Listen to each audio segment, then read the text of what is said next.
You're listening to a 3CR podcast. 3CR is an independent community radio station based in Melbourne, Australia. We rely on the financial support of listeners like yourself to keep going. If you'd like to support diverse voices on your radio, go to www.3cr.org.au for more information and to donate online. Stay tuned to hear the rest of your 3CR podcast. Evil minds that plot destruction, sorcerer of death's construction, in the fields of bodies burning, as the war machine keeps turning, death and hatred to mankind, poisoning their brainwashed mind. Welcome to the Anarchist World This Week, broadcast across Australia on the National Community Radio Satellite. Listen to the Anarchist World This Week, Australia's sacred cow slaughterhouse. Listen to analysis of local, national, international events. Listen to analysis you'll never hear anywhere else.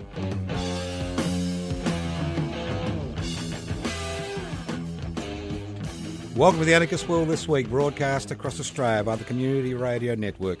This program is streaming live on 3cr.org.au. My name is Joseph Toscano. If something happens during the program, like the earth comes to an end, Anarchist World This Week will be on the iCloud. Just go to 3cr.org.au. 3cr.org.au. It is podcast. If you wonder what anarchy is all about, Anarchos without rulers. It's a society without rulers. How do you create a society without rulers? You look at what gives rulers the ability to dictate the lives of hundreds of millions, if not billions of people. It's very simple: inequalities in power and wealth.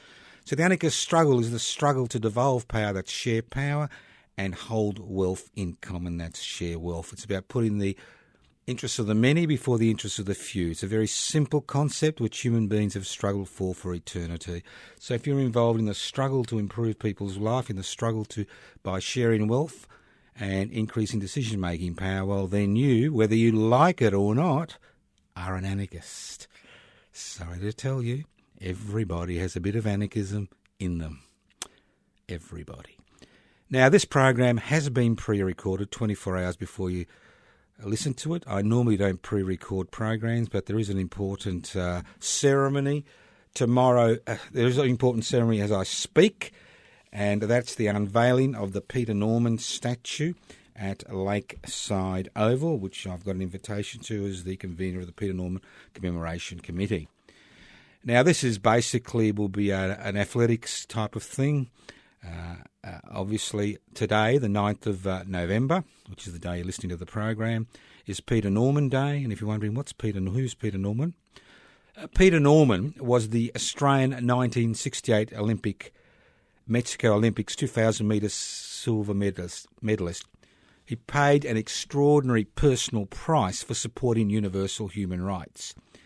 He was born in 1942. He grew up in Northcote in Melbourne. He represented Australia in the 200 metres in the 1968 Mexico Olympics. He won a silver in a time of 20.06 seconds, a time that has never been beaten by an Australian athlete. So what, I hear you say, so what? We've had plenty of gold medalists. This bloke was only a silver medalist. Now, this was 1968, the height of revolt across the world, the height of black power in the United States of America. Now, the Afro-American athletes who represented the United States of America had considered boycotting the Mexico Olympics to raise the issue of human rights, but they decided to participate but protest. Now, Peter Norman found himself in a situation that most of us find ourselves during our lives, but in a situation where many of us just walk away. The gold medalist was Tommy Smith, an Afro-American, and the bronze medalist was John Carlos, an Afro-American. Peter Norman was in the middle as the silver medalist. They asked him, Tommy Smith and John Carlos turned to Peter Norman and they asked him, do you believe in God? Do you believe in universal human rights? He answered yes to both questions. The Americans told him they would use the medal presentation to promote their cause. He told them, Peter Norman said to them, I will stand with you. How many times have you found yourself in a situation which you believe is unjust and you've shut your eyes and walked away? Peter Norman didn't walk away, he didn't shut his eyes. He understood, though it was 1968, he understood the essence of their struggle, the essence for universal human rights. And he said to them, I will stand with you. On the way to the medal ceremony, Norman asked the United States rower Paul Hoffman if he could wear the badge he was wearing, a badge that supported the Olympic Project for Human Rights, which was the organisation which the American athletes had formed to promote human rights. So Norman put this badge on his Australian jacket. While Smith and Carlos gave the human rights salute, Norman stood on the dais wearing the Olympic Project for Human Rights badge to publicly demonstrate his solidarity with their cause. Retribution by the Australian Olympics Committee was swift and brutal. Norman was reprimanded for his actions. The media in Australia ostracised him when he came home. The Australian Olympic Committee refused to send him to Munich in 1972, despite Norman posting Olympic qualifying times in both the 100 and 200 metres. The 1972 Olympics was the first time since 1896, the beginning of the modern Olympics, that Australia had not been representative in the sprints.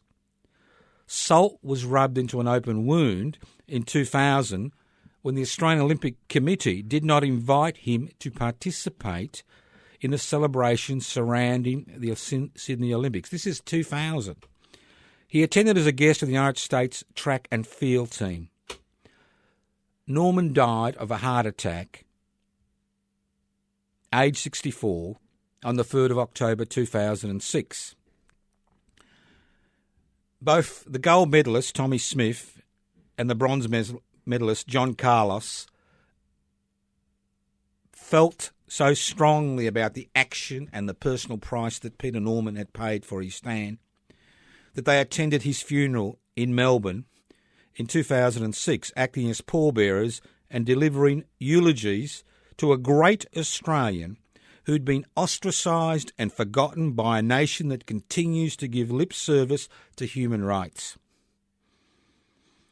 The US Track and Field Federation, realising the personal costs Peter Norman bore throughout his life because of his brave, dignified and moral stand in the struggle for universal human rights, declared the 9th of October, the day of his funeral in 2006, as Peter Norman Day, a day that is celebrated in the United States and largely ignored in Australia. That was until 12 months ago. Through the efforts of the Peter Norman Commemoration Committee and many other individuals and committees around this country, a statue to Peter Norman will finally be unveiled today at Lakeside Oval to highlight his prowess, not just as an athlete, but as a man who, when confronted with the question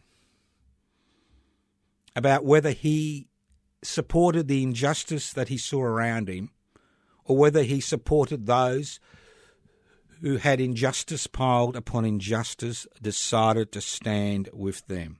We can be Peter Norman today. Although there is an official ceremony being held as I speak, the Peter Norman Commemoration Committee will be holding a people's ceremony outside the Melbourne Town Hall in Swanston Street, Melbourne, from 1 p.m. to 2 p.m. today. That's Wednesday the 9th of October. 1 p.m. to 2 p.m. outside the Melbourne Town Hall in Swanston Street today, to which you are all welcome to come. It'd be nice to see as many people as possible declaring their support for universal human rights between 1 and 2 p.m. today, Wednesday the 9th of October, outside the Melbourne Town Hall in Swanston Street. Remember, we all have choices. Every day we find our situations where we see injustice. Every day we have the ability to shut our eyes, put our hands over our ears, put our hands across our mouth, or stand up like Peter Norman did and stand with people who are the victims of injustice. You listen to The Anarchist World This Week, broadcast across Australia via the Community Radio Network. This evening, that's the 9th of October, at the dinner at 7 p.m, which will be held at La Porchetta in Carlton North. It's about 392 Rathdown Street, Carlton North. I'll be giving a short presentation regarding Peter Norman, regarding his significance and regarding the personal price he paid. So I'd welcome you, if you can't make it, to the ceremony, the People's Ceremony outside the Melbourne Town Hall in Swan Street between 1 and 2 p.m. You're more than welcome to come along tonight to the dinner. You basically pay for what you eat and drink. So that's tonight, 7 p.m, La Porchetta's, 392 Rathdown Street, Carlton North in Melbourne. Let's move on. Now, I've been privileged, I'm privileged to be speaking to you on a radio network which doesn't censor me, on a radio network which doesn't dictate what I say, on a radio network which has the courage to bring ideas to people. And although I've been an activist for over 51 years, one of the most exciting things I've been involved in is public interest before corporate interests, which is the establishment of a organisation which uses both direct action and parliamentary politics to promote the interests of the many, that's the public, before the interests of the few, that's the corporate sector. And those of you who are regular listeners to The Anarchist World This Week would have listened to me talk about the public interest before corporate interests ad nauseum over the past few years, as we've been trying to build up our membership so we can register public interest before corporate interests as a federal political party. And to a large degree, that's because although there is significant political activity outside the parliamentary cycle, that political activity tends to be stifled by the mass media, the corporate-owned media, the government-gilded ABC, and by many institutions in this country. And unfortunately, what we see represented in Parliament at the federal level and the state level is interests who are minority interests who are making extraordinary decisions about the fate of this country. So we don't think it should just be left to them to make those decisions. So public interest before corporate interest has been established as a federal political party in order to challenge that manipulation of the parliamentary process by that small section of society that owns the means of production, distribution, exchange and communication. And if you want to learn more about public interest before corporate interest, all you need to do is to go to the website pibci.net, have a look at the application form, download the application form. If you agree with what's there, well, sign up. But so why am I happy, excited today? Well, I'm excited today because we have come to a historic juncture as far as public interest before corporate interest is concerned. It's taken a year, 2 public interest before corporate interest congresses and a postal ballot of all PIBC members to arrive at 8 specific PIBC policies. This has been an exercise of direct democracy in action. All members of public interest before corporate interests had the power to attend congresses and formulate policy. And once that policy was formulated after 2 congresses, a postal ballot is held of all PIBC members to arrive at the following policies. Now, it's interesting that, and I'll go through the policies in a minute, it's interesting to note that comments ranged during this process from thank you to all PIPSI executive and committees who have persevered and worked so collaboratively and diligently to bring these excellent policies to life. Such vision and integrity is rarely experienced. How fortunate we are to have you. How blessed for our children and grandchildren. 2, please cancel my membership from PIPSI immediately.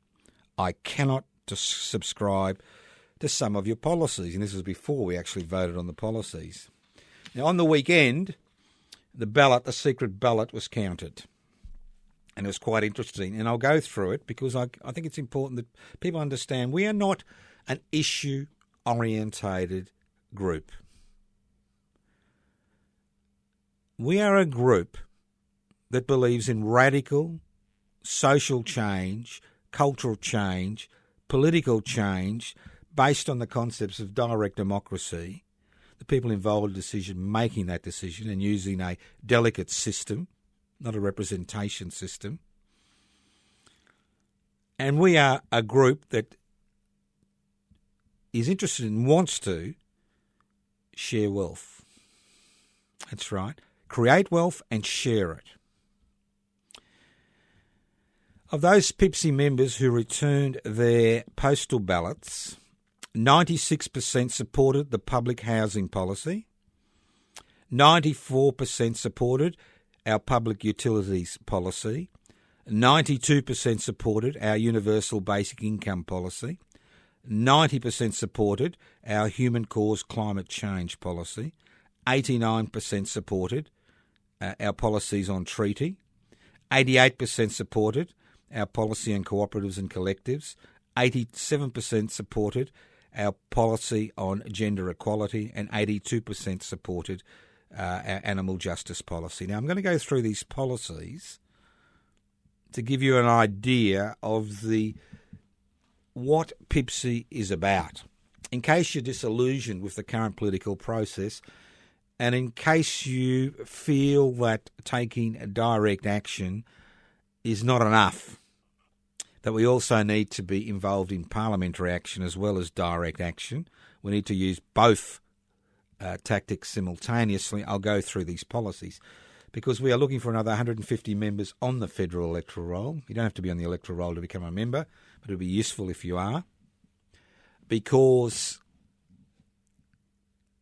once we have that number, we can actually apply for registration as a federal political party. And it's not about waiting for general elections, it's about by-elections. By-elections, even small parties can have significant impact on by-elections in an era when disillusionment with the major parties and the major parties' policies has become a significant issue. In an era where policy is still dictated by that small percentage of society that owns the means of production, distribution, exchange and communication, it's important that we provide some type of alternative and some type of difference. So what I will do is I will actually read the policy. Now, all these policies will be up on the PIPSI website within the next week, and you'll have a better chance to actually look at them yourself and see what you think. And if you think that this is your type of organisation, well, I encourage you to join as soon as possible. Now, it's important to remember that these are not perfect policies. We're just human beings who are attempting to organise around issues which promote the interests of the many before the interests of the few. A lot of people don't actually understand what the public is. The public is the many. It's us, the many. And who is the few? The corporate sector. Those who have the power and the money to determine laws, to set the parliamentary agenda, to pull the levers of the parliamentary puppets. And it's about time we had a few puppets who cut those strings from the corporate sector and actually started to jump up and down independently of that small section of society that owns the means of production, distribution, exchange and communication. Unfortunately, over the last decade or so, we have seen more and more people who have been disenfranchised and discriminated against actually worshipping at the feet of their masters, turning their venom against the very people who are attempting to change society. And in many cases, due to the fact that we're looking at issue-orientated campaigns. Nobody anymore talks about generalised campaigns about radical transformation of society. So I'll start off with the public housing, healthcare and education. Public housing. PIPSI believes that having a strong mixed economy in the housing sector will not only reduce the public housing waiting list and allow of 82,499 and allow more financially unstable citizens to have secure housing, but put a downward pressure on the overinflated property market. So I'll go through that again. PIPSI believes that having a strong mixed economy in the housing sector will not only reduce the public housing waiting list and allow more financially unstable citizens to have secure housing, but it will put a downward pressure on the overinflated property market. All new and hitherto built public housing should remain under state management and oversight, with rental rates not exceeding 25% of a resident's income. The money raised from stamp duty should be used to spot purchase and build new public housing accommodation. 20% of metropolitan developments with over 30 dwellings should be automatically handed over to the state with compensation as independently assessed to manage as public housing. Healthcare. Quality universal healthcare is a right and a necessity for a healthy society. Bulk billing needs to be encouraged and spread across medical practices. The government should cease subsidising private health insurance and instead subsidise public hospitals and doctors to treat or perform operations over $300, pay all costs for citizens who cannot afford to pay. A commission should be set up to investigate action required to improve and increase efficiency in the public hospital sector and establish ideal hospital population and GP population ratios. Education. Public education of a high standard is a universal right and must be upheld through government support. The government should properly fund all public schools and universities to ensure free education is upheld as a right. Private and religious schools, if they wish to continue independently, should be required to be fully self-funded. Primary and secondary teachers should be required to pass an annual minimum standards test and attend training to improve their knowledge, teaching skill if deemed necessary. So this is 96% of PIPSI members supported this policy of public housing, healthcare and education. 94% supported the public utilities policy. And again, these are simple policies. These are not policies, that take, a genius, a post-PhD doctoral candidate to understand. These are very simple, succinct policies. For the past 4 decades, subsequent governments have proceeded to sell off public assets and privatise public utilities in the belief that the free market will provide competition, resulting in cheaper costs to the consumer and a more efficient service. The reality is the consumer has seen a steady increase in the cost of these utilities and a decline in both services and maintenance. Public interest before corporate interests advocate to re-establish a publicly owned People's Bank and subsequent financial advice service. Return all public transport, bus, rail, tram back to public ownership. This would also extend to major airports as well as ports. Supply of water, power and gas to be nationalised. Buyback of telecommunications sector. Resist any attempts to privatise public assets. Resist any attempts to privatise Crown lands. Incorporate the ownership of public assets into the Australian Constitution to prevent future governments arbitrarily privatising publicly owned assets.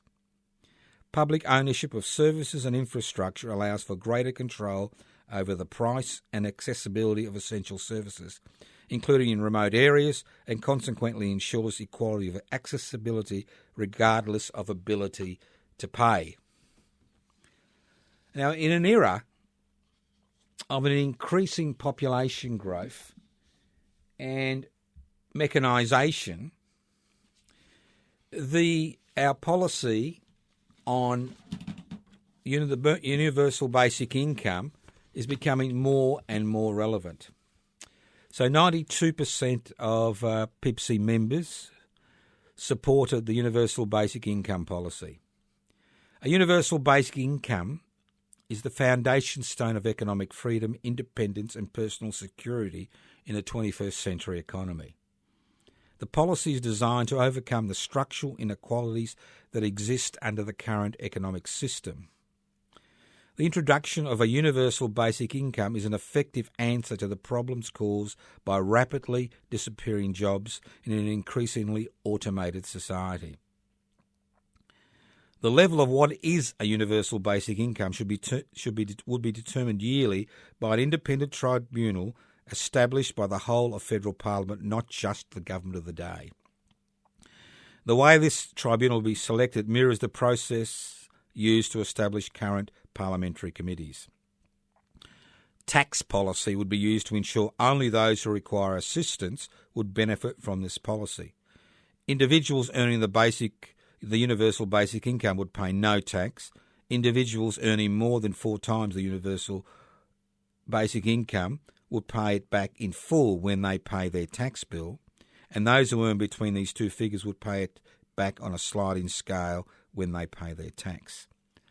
Such a system drastically reduces the expenditure required to process and regulate a system based on means testing to determine who needs assistance.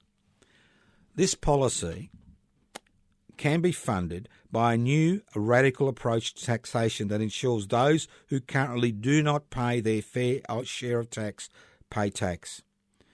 Over $150 billion can be generated by introducing a 1% stock market turnover tax, a 1% turnover company tax, a 1% financial services tax, the removal of GST deductions from companies that have a yearly turnover greater than $5 million. Every citizen and permanent resident would receive a universal basic income when they turn 18. I mean, it's the big issue, isn't it? It's a big issue in an era of increasing poverty, in an era where mechanisation means we don't need every human being in a country to be involved in the productive process for society to not only survive but prosper. 90% of recipients of PIBC members supported the human caused climate change policy. Climate change or climate disruption is the single most important issue of the 21st century facing humankind and all other living creatures on the planet. Unless drastic measures are undertaken now to address this crisis, all life, including the lives of our children and our grandchildren, will be and are under serious threat from extinction. All of us, especially governments and corporations, must ensure the integrity and protection of biodiversity in all ecosystems, including lakes, rivers, wetlands, water tables and oceans. Deforestation and reforestation. There needs to be a global concerted effort of all countries, governments and corporations to plan and implement mass reforestation programs and to halt deforestation and forest degradation, to provide resources to protect and expand national parks, marine parks and wetlands, ozone hole repair and greenhouse gas emissions, commitment to reducing greenhouse gas emissions and ozone-depleting chemicals, stricter regulations and further research required to eliminate chemicals, waste management and recycling, implement nationwide refund system for glass and plastic bottle packaging, increase taxes on plastic packaging and manufacturing to reduce and recycle, scientific development to find alternatives to plastics, to develop actual biodegradable plastics. Energy consumption, to give financial and tax incentives to renewable and sustainable technologies, products and manufacturing. Water management, a major review to be undertaken regarding use of water for corporate-owned coal mining, gas fracking and agriculture in all Australian states, implement rural rehydration methods, retain water runoff and reduce rate of water flow to oceans to enhance vegetation growth, and reducing meat and dairy consumption. Tax and financial incentives for farmers are needed to decrease the dependence on animal farming for slaughter.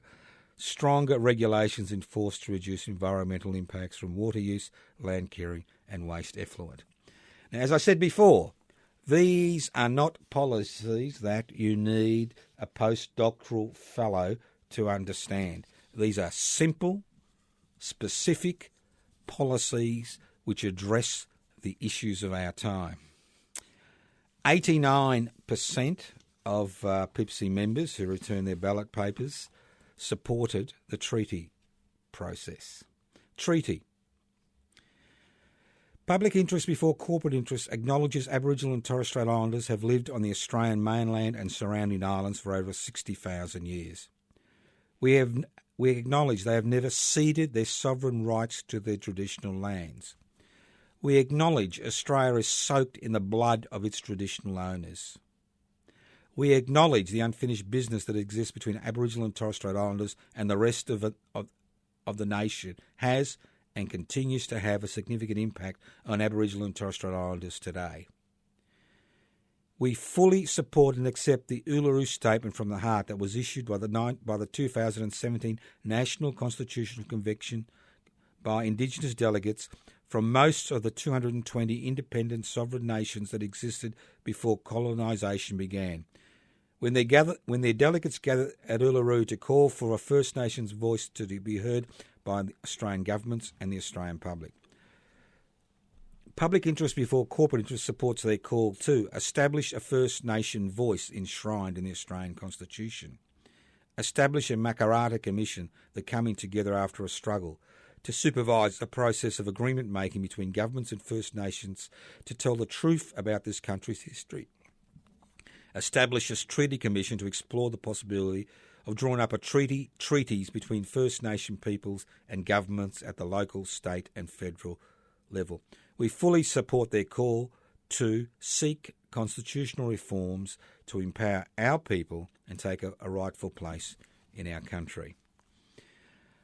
88% supported our policy, the PIPSI policy on cooperatives and collectives. Now, where is that cooperatives and collectives? Where is it hidden? Do we have it here? Universal Basic Income Treaty.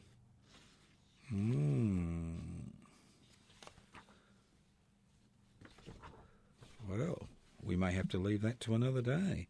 But as I said, 82% supported the call for cooperatives and collectives. No, sorry, 88%. So just to summarise that policy, it's a very simple policy. The policy about cooperatives and collectives is a policy which promotes cooperatives and collectives as a third tier in the economic struggle. That's right, a third tier. And then we had 87% supported question of gender equality, and I will go through that. Here we go. Gender equality principles.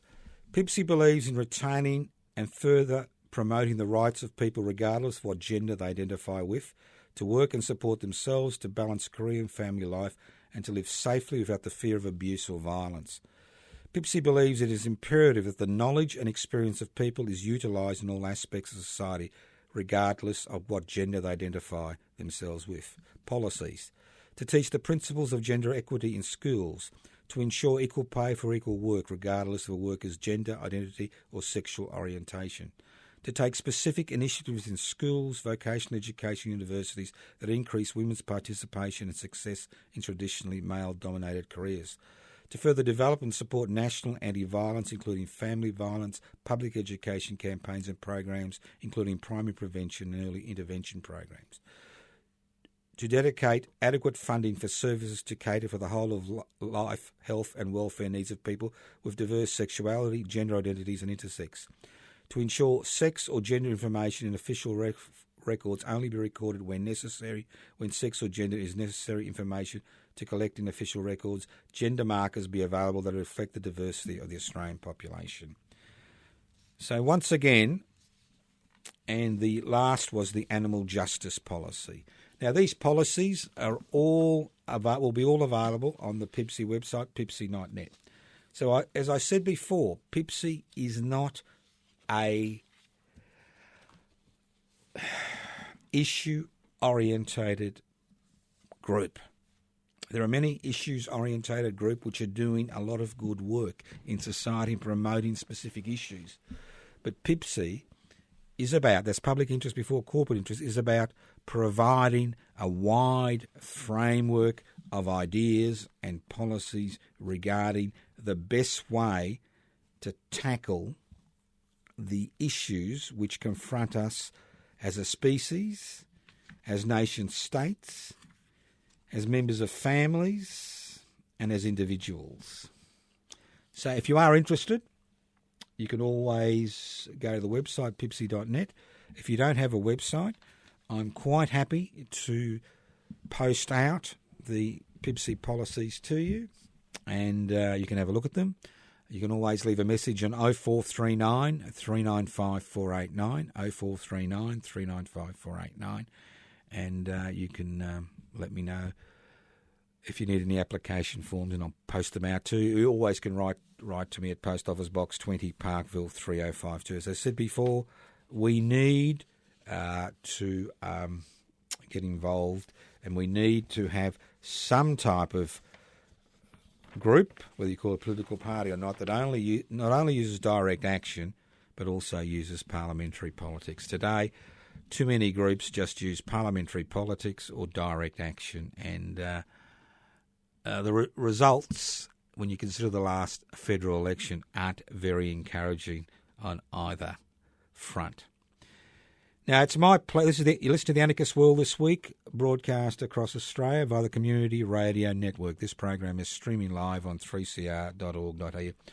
It's my pleasure to announce a conference or a forum, a public forum with free entry, which is being organised by a PIPSI member, and the conference topic is Think Global, Act Local. Again, we don't have any of this information on the website, but we will have information on the website within the next few days. But I'll go through this forum. It's free entry, and I'd like to thank George Alexandru for organising this. He spent a lot of effort and time and his own money to organise these Think Global, Act Local public forum in the Willis Room in the Whitehorse Civic Centre, which is 379 to 397 Whitehorse Road in Nunawading in Melbourne. On Saturday the 2nd of November, that's Saturday the 2nd of November, which is not far away, about 3 or 4 weeks away, which will go from midday to 4 p.m. Now, speakers, well, the MC will be Kelly Whitworth. It's a midday start, acknowledgement to country, then introduction by George Alexandru, and the speakers, Jessica Harrison from the Unemployed Workers Union, Robbie Thorpe, well-known Aboriginal activist in Victoria, if not Australia, lunch from 1:10 to 2 p.m, Jack Verdens from Friends of Public Housing, and yours truly, Joseph Toscano, Public Interest Before Corporate Interests. Then we will have statements from forum participants. So we are giving forum participants the ability to get up, not ask questions, but make a statement from the floor. That'll be followed by a panel discussion with question and answer. And hopefully it'll finish around 4 p.m. So it's a 4-hour forum to which you are all invited. Saturday, the 2nd of November, midday to 4 p.m. Think global, act local, public forum, 3 entry. As I said before, again, this is a general forum, not issue-orientated, a general forum. For far too long, most radical activists have been involved in issue-orientated campaigns. And although issue-orientated campaigns are important, we need to have a general policies and vision on what's happening in society today. Because if we don't have a general policy, if we don't have a general vision, we may find that we will continue to be on the margins and fringes of society. Because, things are changing. As I spoke last week about the children's revolutions that are breaking out across the country, and we are seeing people take to the streets in various parts of the world for various reasons. Some for personal freedom and democracy, others for a more equitable distribution of wealth. But again, all these struggles are based on the fact of the growing inequalities in power and wealth in society. And as radical activists, we need to be able to play a part in these movements as they arise. Because radical social change, egalitarian social change, does not just come from one group or one direction. It comes from many directions, but the underlying issue is access. Access resources, access to power. And with the pressures which are increasing on a daily basis because of increasing population growth, the domination of the world economy by corporate capitalism, an economic system which is based on creating ever-increasing profits irrespective of the human, social, environmental and national costs, and increasing CO2 emissions due to human activity, we need to be there. We need to be there because change is necessary. Radical change is necessary. If you look at the PIPC policy, it's necessary in many areas of our life. And currently, let's be realistic, 99.9% of people do not feel that need for radical change. But we are seeing breakouts around the world as the normal power structures are not able to deliver to people for a variety of reasons. And if you're not in that struggle, as it explodes around the world, you have no impact on the direction that struggle takes. Because a revolution doesn't necessarily entail a creation of an egalitarian community. What we see in many revolutionary situations is authoritarian elements taking over that process, as we saw recently in the Arab Spring, taking over that process and reasserting their power because of confusion among those people involved in those protests, among those people who are calling for change.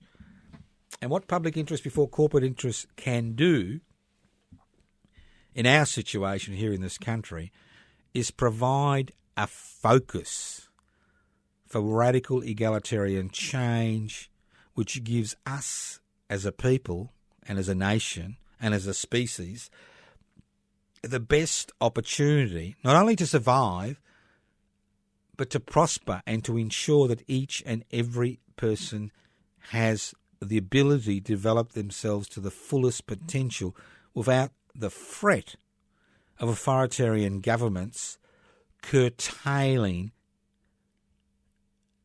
their options. So, public interest before corporate isn't ideologically driven. It's driven by a need for change. It's driven by an understanding of the reality that we're faced with.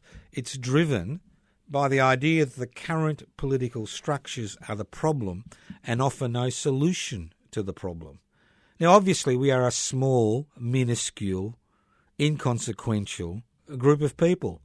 But what makes us strong is our ability to get together and actually attempt to come up with solutions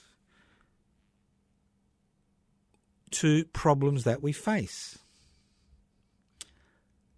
So, hopefully, over the next year or two, there'll be more groups like ours springing up across the country, not just issue-orientated, but groups that understand that in order to get fundamental change in society, you need to bring the people on board.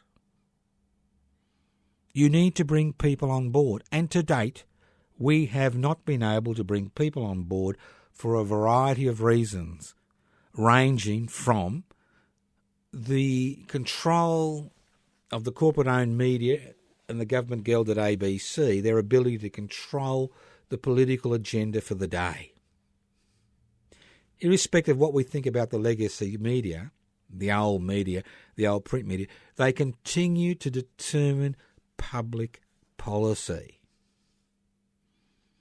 Nothing highlights this more than the results of the last federal election, where people faced with the choice of beginning to tackle the issue of climate change, emergency, and franking credits, chose franking credits. Although the number of people affected by the changes to the franking credit legislation would be minuscule in comparison to the number of people affected by climate change. Minuscule. And what we saw was a successful campaign by that small section of society that owns the means of production, distribution, exchange and communication to ensure that they and they alone determine our future. And nothing highlights this more than the advertisements which BHP is now pushing. Because BHP, the big Australian, understands. They do their research. They understand there is an increasing dissatisfaction with the way these corporations work, not just in terms of the damage they do when they extract natural resources, but the fact that most of these corporations do not pay their fair share of tax, that most of these corporations are making extraordinary profits that could actually, if these companies were in the hands of the state or the community, making extraordinary profits which could be ploughed back into community services. So we are, as I said, a juncture.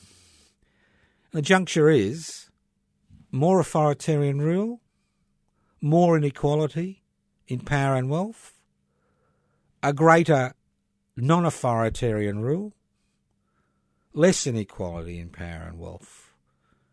We are at that juncture. We can go either way. And what way we move to a significant degree determines on the attitude of people in the community. Because when you've got a community that is disillusioned with the institutional structures, disillusioned with the political structures, disillusioned with parliamentary democracy, disillusioned with the major corporations, disillusioned with the financial and banking sector, disillusioned with the behaviour of religious institutions in this country, you have a recipe for disaster. Because this disillusionment could coalesce, as we saw in fascist Italy and Nazi Germany, into the rise of authoritarian political parties and movements which believe that having a strong leader and authoritarian rule is the answer to addressing these problems. So, the ball's in your court. I keep saying the ball's in your court because ultimately the ball is in your court. Because we do live in interesting times, and I'll tell you why. Because during the last 4 decades, and I'll use those horrible words again, deregulation, corporatisation, globalisation and privatisation revolution, what we have seen is the destruction of the public sector. What we have seen is the state return to its original role, which was to maintain the status quo through its monopoly on the use of force. That's right. The state retained. The history of the 19th century and the 20th century has been a history of popular movements forcing the state to intervene to provide services and support to its citizens. I mean, old age pensions, disability support pensions, unemployment benefits, social security benefits didn't drop out of thin air because governments loved us. They dropped out of thin air through struggle, through decades of struggle, where people were demanding the state no longer just provided security for those who exploited people, but actually started looking after the interests of the people themselves. And if you look at many of the PIPSI policies, they are based on that very principle. And they are based on that principle by creating a third sector in the economy, by reintroducing competition, by creating a mixed economy where there is a competition between the private and public sector. I'll give you an example. Currently, we've seen interest rates drop to 0.75%. But many financial institutions in this country which provide credit cards are still charging 20, 21, 22% interest rates on cash advances, 10, 15% interest rates on purchases if you don't pay them within a month. And then when you look at the interest which is charged on loans, business loans, it's not unusual to be charging 6, 8, 10, 12% on business loans. And it's not unusual to be charging 4, 5% on home loans. So although the official interest rates continue to decrease, we see the financial sector, which is dominated by a handful of companies who have government licence to exploit their customers, doing everything they can to maximise return to their shareholders. Because there is no competition in the financial sector, because there is no government bank. There is no government-owned bank like there was between 1911 and 1982 when the Commonwealth Bank was introduced to provide competition to the privately owned banks. Now, if you had a government-owned bank, it could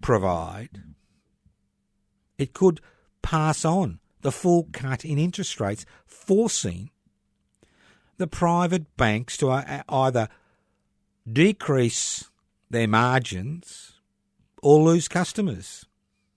It's all very well for the Treasurer, Mr. Frydenberg, telling us to change banks if we're not happy, if they're not passing on the full cut.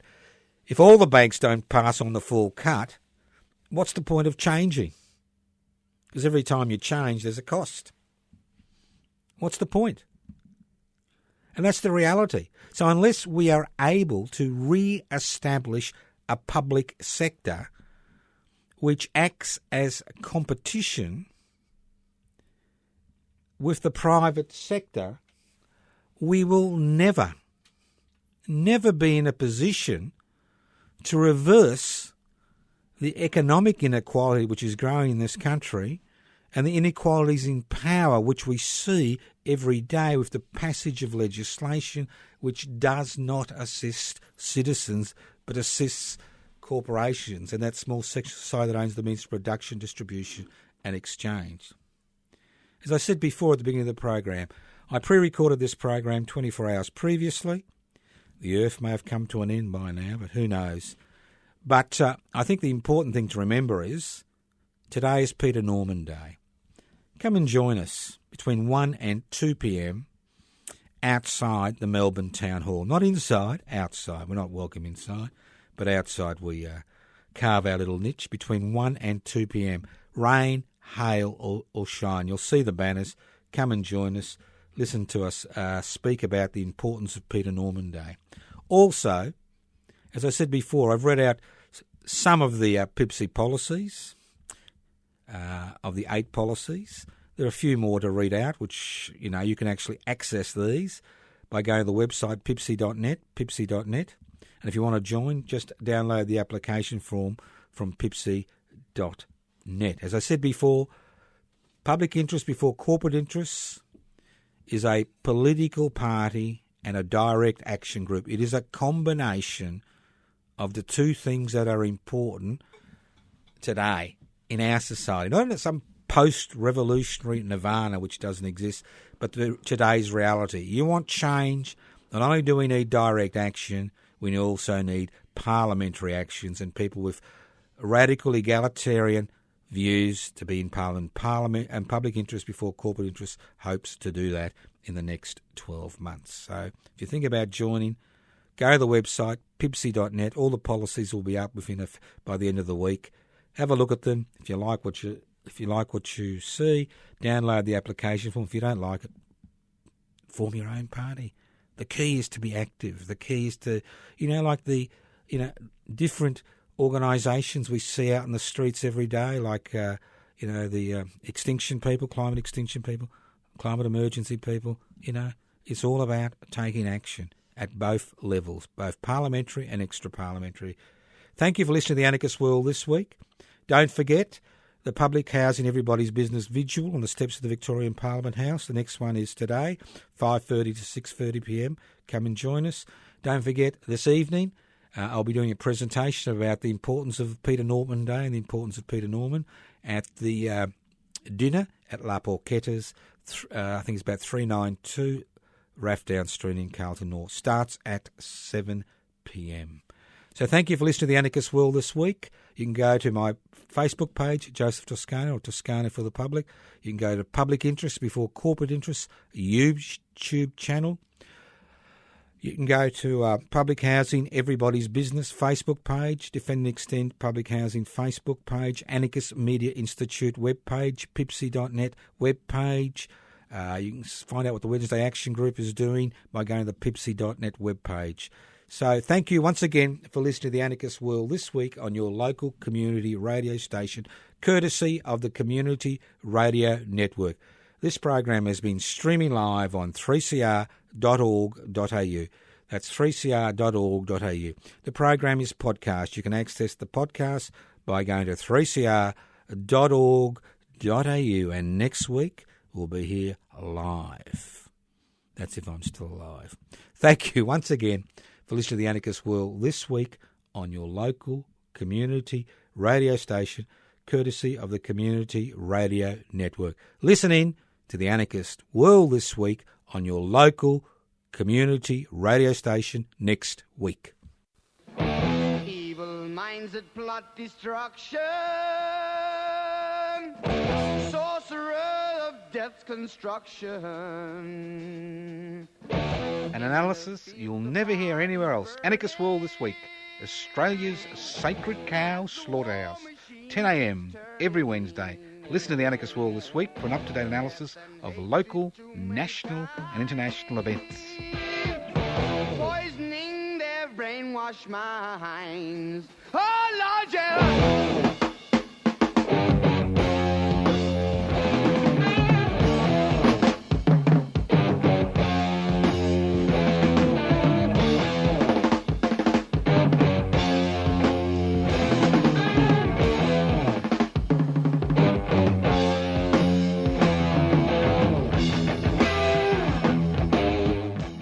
You've been listening to a 3CR podcast produced in the studios of independent community radio station 3CR in Melbourne, Australia.